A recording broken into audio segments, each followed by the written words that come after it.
Okay, let's dive right into one of the wittiest plays ever written, Oscar Wilde's The Importance of Being Earnest. Now, on the surface, this thing is just a hilarious, lighthearted comedy. But if you look just a little bit closer, you'll see it's actually using all these trivial, silly things to ask some really serious questions, about society, about identity, and about the lies we all tell. I mean, right out of the gate, we are thrown into this world of just completely absurd standards, and it's all captured perfectly by the one and only Lady Bracknell. This one line right here, judging a man because he was found in a handbag, I mean, come on. It tells you everything you need to know about the kind of society Oscar Wilde is about to just tear apart with laughter. All right, so how are we going to unpack this comedic gem? Well, first up, we're going to dig into the super rigid rules of Victorian society that Wilde was poking fun at. Then, we'll follow the absolutely chaotic story of two guys named Ernest. And to wrap it all up, we'll get into the brilliant satire that makes this play, a total classic.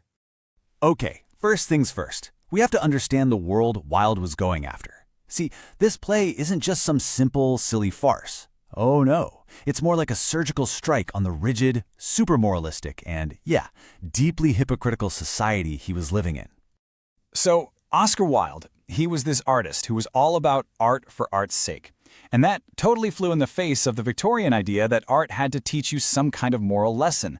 He looked around and saw a society that was always preaching about high morals, but, not really practicing them. So he decided he was going to expose that hypocrisy, not with some boring lecture, with the sharpest, most clever wit you can imagine. Back then, the unspoken social code pretty much boiled down to three things: cash, class, and character. Yep, the 3 C's. If you wanted to be seen as a worthy person, especially if you were looking to get married, you needed the right mix.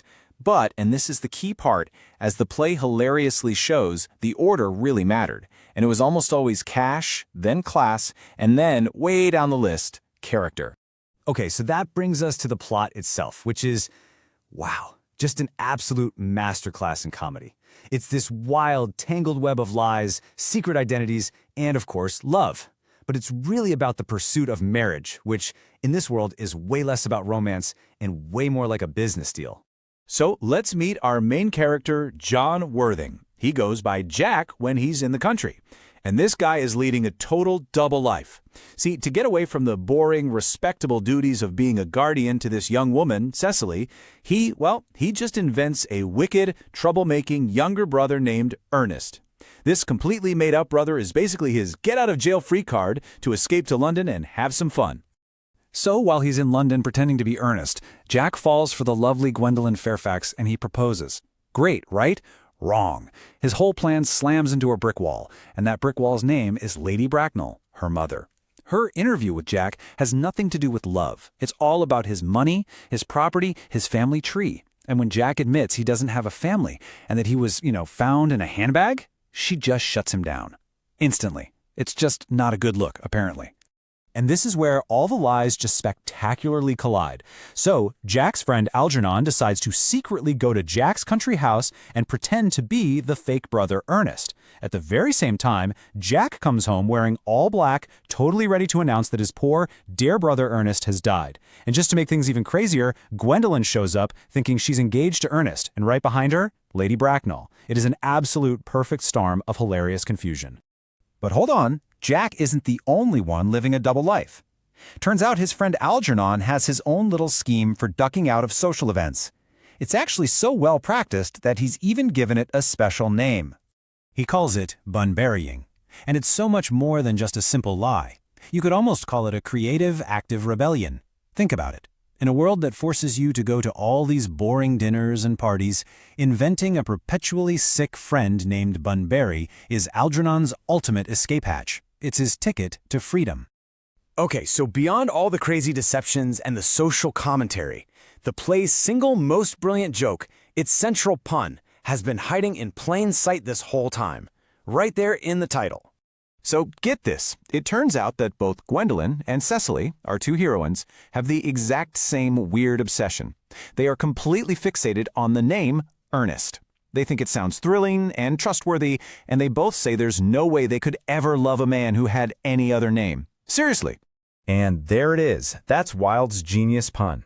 The whole play is about the importance of being earnest, but not a single character is actually earnest, sincere or serious. Not one. They're all liars, they're all deceivers, they care way more about the superficial sound of the name Ernest than they do about the actual quality of being an honest person. It just perfectly sums up that whole Victorian obsession with appearance over reality. So in the final act, everything, all the lies, the deceptions, the mistaken identities, it all unravels in this fantastically, almost ridiculously improbable and hilarious way. And that ending itself is Wilde's final masterful jab at society. Okay, you are not going to believe how this ends.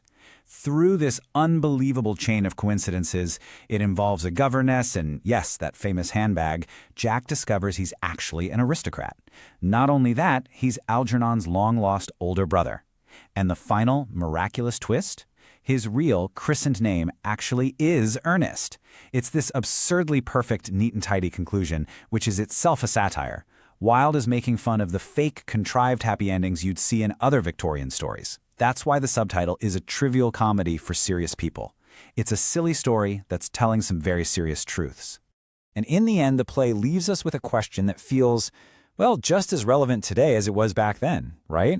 I mean, we might not be inventing sick friends named Bunbury, but that desire to create different versions of ourselves or to use convenient excuses to escape the pressures of life, that's timeless.